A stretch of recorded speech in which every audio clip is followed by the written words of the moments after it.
Agora vamos falar de um ponto super importante, declaração do imposto de renda. É uma dúvida muito grande que as pessoas têm sobre como que eu declaro ou se eu tenho que declarar minhas criptomoedas no imposto de renda. E assim, é muito mais simples do que parece. As criptomoedas, como a gente falou algumas vezes, elas ainda não têm uma regulamentação, mas seguem a legislação da Instrução Normativa 1888 da Receita Federal e que foi se transformando conforme passou o tempo. Atualmente, o que está pedido pela instrução normativa é que todas as pessoas que tenham mais de R$ 5.000 em um criptoativo têm que fazer essa declaração. A Receita ela divide em grupos esses criptoativos. Então tem o Bitcoin, tem as altcoins, que aí vão entrar Ethereum e várias outras que estão nesse grupo, tem os NFTs e tem um espaço para outros criptoativos, como security tokens e outros mais. Se você tiver R$ 5.000 em apenas um desses, digamos assim, R$ 5.000 em Bitcoin e R$ 1.000 em Ethereum, segundo a instrução normativa, você teria que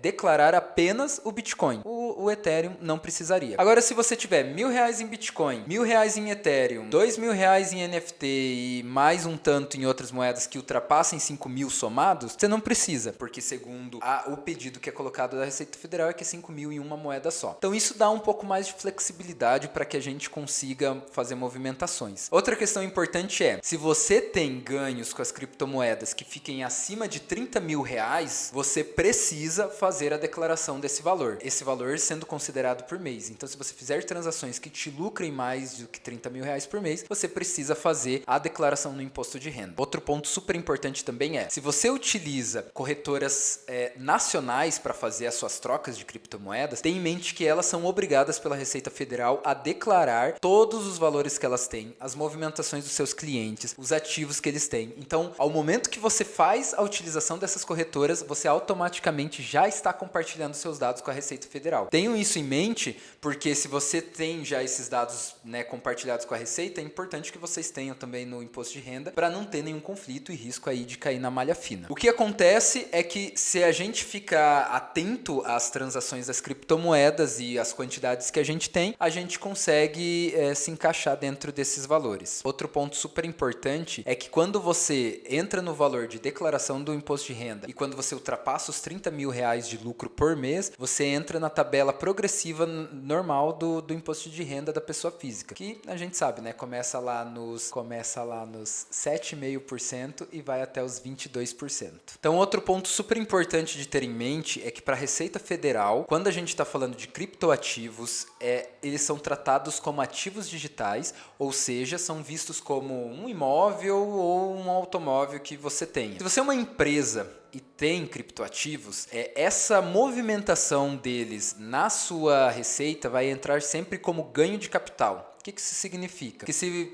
ganho de capital é quando você tem um imóvel, uma estrutura, e você vende ela e tem esse ganho de capital, como ele é classificado para a Receita Federal. Eles veem os criptoativos da mesma forma. Então é como se você tivesse lá um terreno que você vendeu e teve essa entrada de capital na sua empresa. É super importante ter em mente isso, porque existem várias classificações que poderiam entrar e mudam as taxas dentro da tabela de imposto para a sua empresa. Importante notar também que, se você tem uma empresa que está tratando com criptoativos, você precisa olhar em que regime ela está enquadrada junto com a Receita Federal, porque tudo isso vai interferir na alíquota que vai entrar nos impostos que seus criptoativos e suas transações vão ter na sua empresa. Então é importante constar. Se você tem uma empresa que está lidando com criptoativos, é importante você consultar o seu contador, que vai trazer aí muito mais informações e detalhes para você. Outro ponto super interessante de vocês terem em mente é que a Receita Federal entende que a troca entre ativos, o intercâmbio de ativos, eles consideram como compra e venda e que tem lucro nessa transação. Então é importante vocês terem em mente que, se vocês estão fazendo transações como pessoa física, uma diretamente com a outra, existe a necessidade, segundo a instrução que a Receita Federal colocou, de declarar essa troca entre um e outro, porque eles entendem que é uma transação financeira. Mesmo que tenham variações aí por questões de cotação desses ativos e que a gente tem o entendimento de que nem sempre a troca de um ativo por outro existe ganho,